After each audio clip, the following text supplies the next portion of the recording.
just by being not Trudeau is more popular than, when you're when you're more popular than the stinky fish that used to be in your pillow. We got more bombshell news here. Welcome back to Moose and Lose. My name's David. Today we've got new polling data. We've got a story I've been digging into about the World Bank losing $41 billion.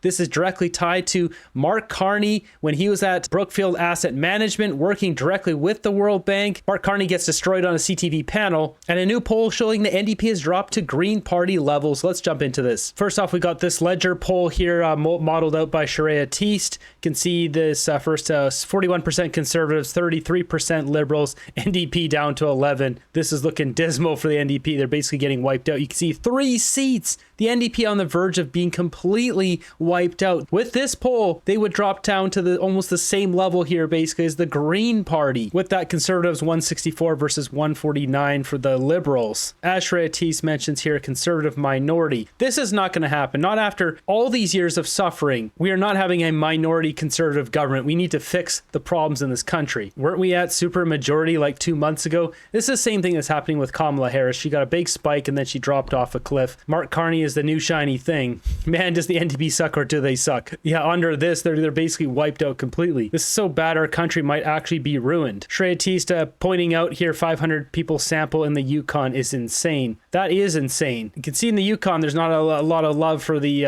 Liberals. We got this one too from Canada Proud. It says NDP MP Don Davey says Mark Carney's rise in the polls is total bullcrap, arguing it's a result of Liberal funded polls by Liberal pollsters spun by Liberal pundits. I agree, pollsters are slimy. However, he is pissed because pollsters have NDP polling at non-party status in the House of Commons, which will be true when prorogue parliament is opened if NDP vote with Liberals against a non-confidence motion. We got this one from Table Salt. It says third poll this week confirms that boomers love Mark Carney. So you can see here the age breakdowns. We've got the CBC watchers right here. Next up, we've got an update here to the Delta airline plane that rolled over and bad things happened there upon landing. They're offering all of the passengers $30,000, no questions asked, won't limit what they can do, take legal action. It's just like a gesture. Here's $30K. I have a feeling people in an airplane that's completely flipping over, flames are exploding, the wings popping off. Yeah, there's going to be some lawsuits. Next up, I want to show you something very alarming. So we have this here coming from Oxfam, says 41 billion of the World Bank climate spending effectively unaccounted for. The bank has pledged tens of billions to climate projects, but can't say how much was actually spent due to poor record keeping, a new report finds. So we jump over to the actual report. This is Oxfam International, and they audited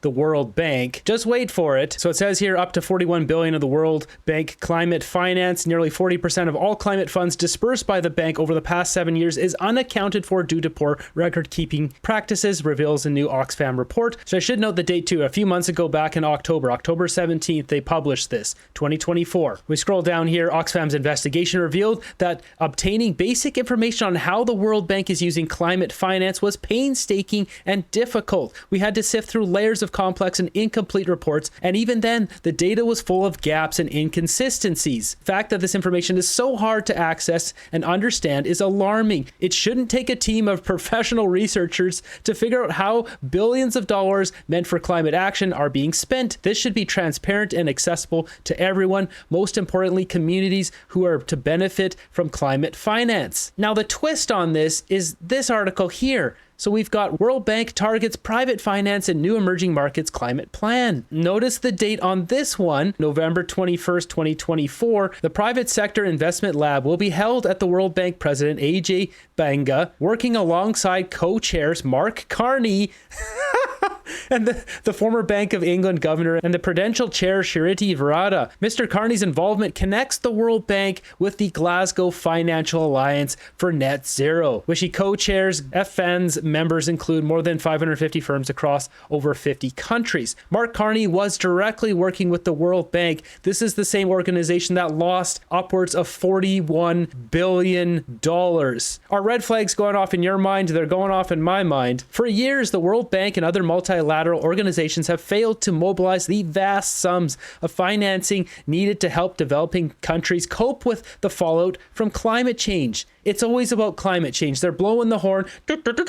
climate change. And then when it comes to the money, we lost the money. Where did it go? Did it go into one of our bank accounts? We don't know. So one of the partners there, Mr. Banga, said this here. It says, without the private sector, there's no way there's adequate money to address the challenges and intertwining crisis that the planet is facing, he said in an interview on Thursday with Bloomberg. The external financing required amounts to about $1 trillion extra a year, Mark Carney said in the same interview. So we need to rapidly scale it up, but we also need to generate a lot more domestic finance as well. The investment lab will seek to mobilize capital from the World Bank and other institutions to address climate change and tackle poverty. This can't be real. These guys are waving the climate flag, yet they lose $41 billion. To help address climate change, investment in emerging markets and developing economies must scale fourfold, said Mr. Carney, who is the United Nations Special Envoy on Climate Action and serves as chair and head of transition investing at Brookfield Asset Management. Business as usual won't work, he said. Like, come on. This is so ridiculous. $41 billion.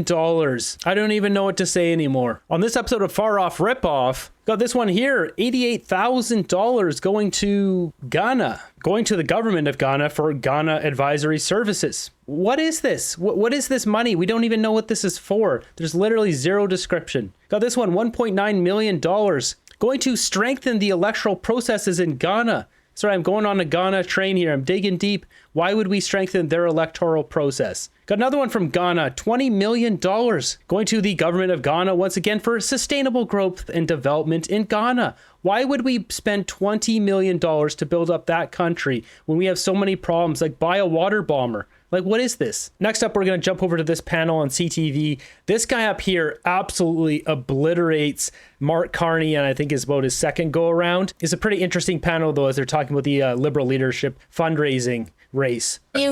Jason, I'll start with you. You've run a number of campaigns provincially and federally. What do these numbers tell you? How are they significant? Carney's way ahead. That's what it tells me, right? We've got the Freeland team pushing back and saying, no, we actually raised more money. We raised more money than Karina Gould or Ruby Dalla or Frank Baylis. But if that's your measuring stick, I think you've got a big problem. Listen, Carney, it's not surprising that Carney's raised a couple $2 million.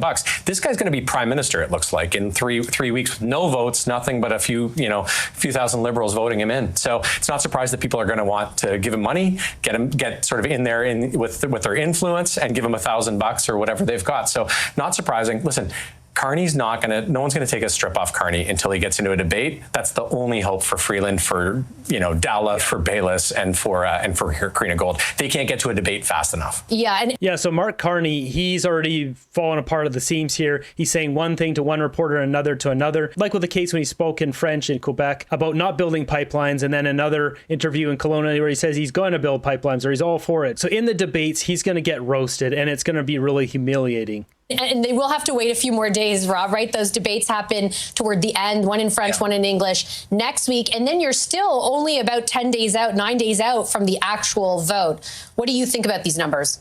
Well, Vashi, Jason's exactly right. This tells you everything you need to know in politics. The money goes to the winner, and clearly the betting is on Mr. Carney. He has the best shot against the Conservatives in an election. You talk to Liberals privately, even ones who are working on rival campaigns, they will concede that he gives them the best shot. He wasn't at the Trudeau cabinet table. He doesn't wear a lot of the taint of the almost 10 years of Trudeau government.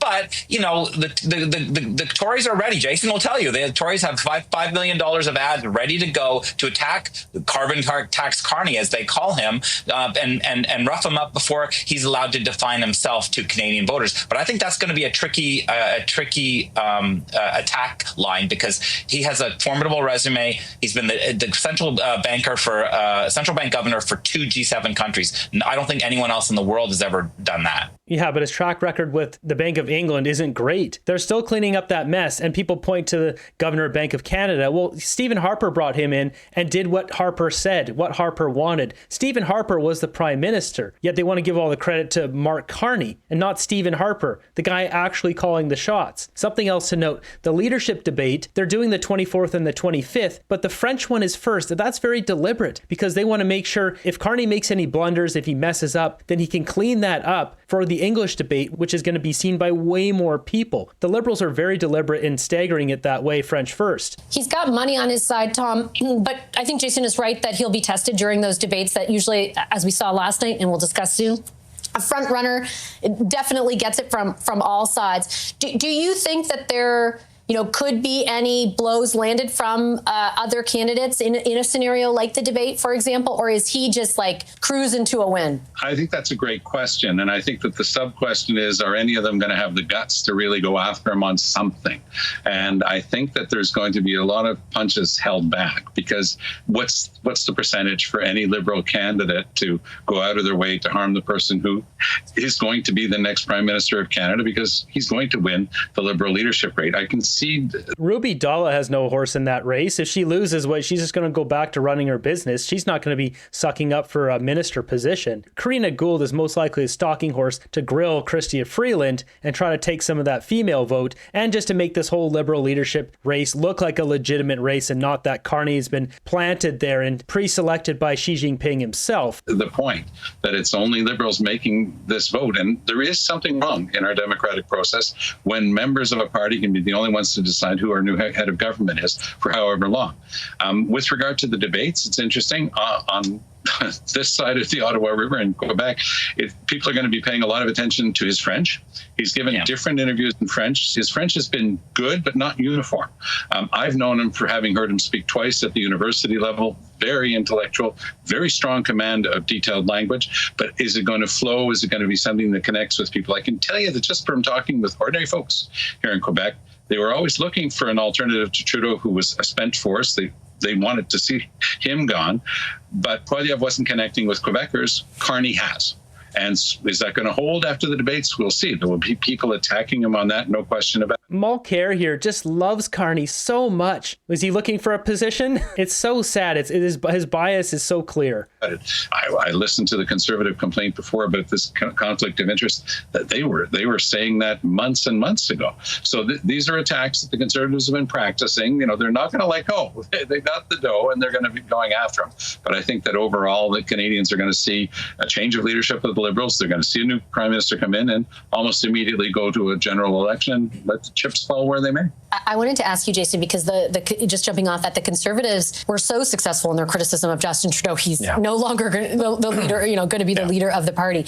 What unique set of challenges do they face in framing Carney that they didn't with Trudeau? Well, number one, he's hiding and he's not around and he's not doing a lot of things. So he's out meeting Liberals, but he's not really doing much else. And so he's making mistakes, by the way. Almost daily, he's making small mistakes. Those of us in this show actually see it, but regular Canadians don't see that kind of thing. So that's a challenge. I will say that will change during an election campaign. For example, when he says, regular people don't buy anything that uses steel, for example, or when he says in BC, I'm going to force pipelines through, use emergency measures, and then he goes to Quebec and says, I will never force you to accept a pipeline. Those are the kinds of things that are going to matter. Or I'm not going to do anything. I'm not going to go through this ethics screen. I'm not going to table my documents. So the Conservatives have in some ways, they have to get to an election campaign as well as soon as possible, because Carney, just by being not Trudeau, is more popular than, when you're when you're more popular than the stinky fish that used to be in your pillow, you're actually doing okay. And so Carney actually needs, the Conservatives need actually an election campaign to be able to say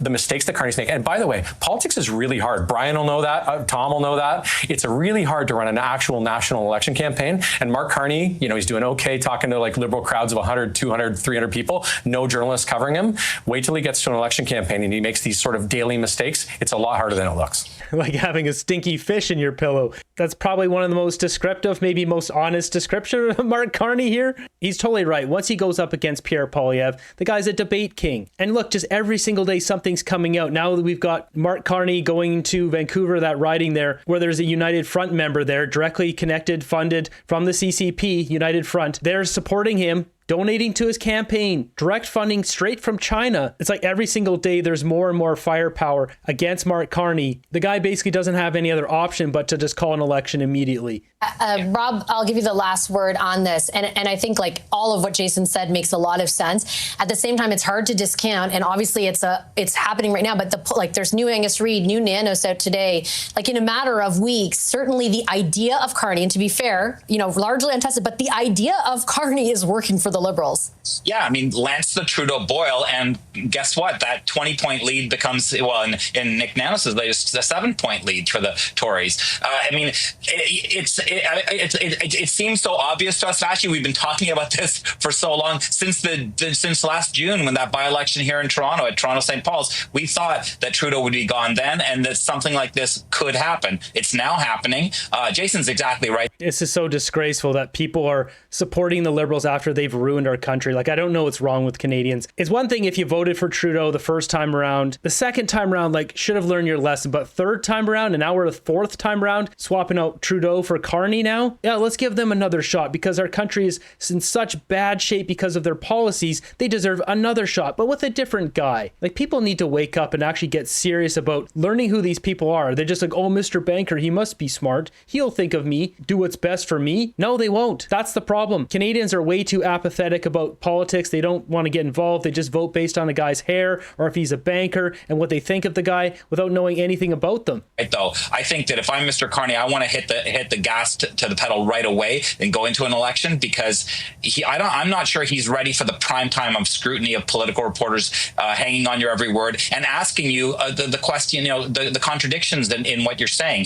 I mean, Vashi, hasn't even come on. Has he come on Power Play yet? I don't think he has. So I don't normally agree with this guy from Toronto Star, but he is completely right here. Mark Carney is not ready for the scrutiny. He's already stumbling over his lies. And once Poilievre gets his hands on him in a debate, it's going to be game over. Since he's been a candidate. One day soon, Maybe Mr. Poilievre will too. My gosh, it'll be a real Christmas morning come early for me. If they can't take the heat, then maybe they're not ready for this kind of a job. Carney is very wealthy. I wouldn't be surprised if he paid for the entire campaign fee himself. Well, technically, yes, he can't pay for it himself, but he could give 11,000 people some money to give to his campaign. Carney will be destroyed in a debate with Poilievre. I don't like any Liberal, but I'm looking forward to seeing Carney exposed. Tom has no hall of shame. He must get paid to say nice things about carbon tax. Carney, even NDP polling across the country is only 11.9%. Total seat projection for NDP is 7 across the country. Yeah, they would lose official party status because I believe it's 12 they need to keep that. He's a snake. Yeah, so it's just sad, this whole situation, the prorogation being delayed a full month to basically not have to deal with this. The whole country is falling apart. Check out this clip here, Donald Trump talking about the situation with Ukraine and Russia. He's trying to end that conflict. He doesn't exactly think the highest of Zelensky. We're hearing that Russia wants to force Ukraine to hold new elections in order to sign any kind of a peace deal. Is that something that the U.S. would ever support? Well, we have a situation where we haven't had elections in Ukraine, where we have martial law, essentially martial law in Ukraine, where the leader in Ukraine, I mean, I hate to say it, but he's down at 4% approval rating, and where our country has been blown to smithereens. You got most of the cities are laying on their sides. The buildings are collapsed. It looks like a massive demolition site. So many of the cities. I mean, they haven't done it in Kiev because I guess they don't want to shoot too many rockets in there. They've done it 20%, but they haven't done it 100%. If they wanted to do it 100%, it would probably happen very quickly. But you have cities that are absolutely decimated. And yeah, I would say that, when they want a seat at the table, you could say the people wouldn't the people of Ukraine have to say, like, it's been a long time since we've had an election. That's not a Russia thing. That's something coming from me and coming from many other countries also. You can't really argue against that. They should have Ukraine have an election, end the conflict. If Zelensky wins the election, so be it. If he doesn't, well, then he's out. So Zelensky is kind of protesting against Trump meeting with Putin and trying to solve this. He's just demanding more money. There's another video of him asking for another $250 billion. The whole thing is just insane. And here's another clip of Trump blaming Ukraine for starting the conflict. I think I have the power to end this war, and I think it's going very well. But today I heard, we weren't invited. Well, you've been there for 3 years. You should have ended it 3 years. You should have never started it. You could have made a deal. Even questioning where the money the U.S. has given Kyiv has gone. For Russia's Vladimir Putin, this is already a win. Reestablishing diplomatic relations with Washington puts Russia back on the world stage. The Kremlin laying down markers, rejecting peacekeeping forces from NATO countries in Ukraine under any peace deal, calling it unacceptable. But Trump seemed open to the idea. If they want to do that, that's great. I'm all for it. Washington and Moscow agreeing to create teams to support Ukraine peace talks, restore staffing at U.S. and Russian embassies, and explore closer relations and economic opportunities. No one else has been able to bring something together like what we saw today, because Donald Trump is the only leader in the world that can. Pressing ahead with a peace deal as soon as possible, Trump says he hopes to meet with Putin by the end of the month. I mean, that conflict needs to end. No more young 18-year-old kids getting pulled out of MMA classes and sent to the front lines to be taken out. It's all very sad and tragic. It's quite clear there's not going to be a winner in this. There's just both are losers. They both lost so much. Cut a deal and be done with it. There we have it. Mark Carney directly connected to the World Bank. World Bank losing $41 billion. Like, what do you even make of that? Like, that's absolutely insane. They have bad bookkeeping with that much money? You'd think they would have immaculate bookkeeping with that much money, unless you were trying to hide something, unless you were trying to funnel some of that green money into someone else's account that wasn't one of these countries affected by climate change. These guys are all waving the flag and blowing the horn. They ain't saving nothing. I'm going to just keep digging down, bringing stuff up. We all need to just bring stuff up so the conservatives can grab this stuff, run ads, use these as debating points to absolutely obliterate Mark Carney in the next election.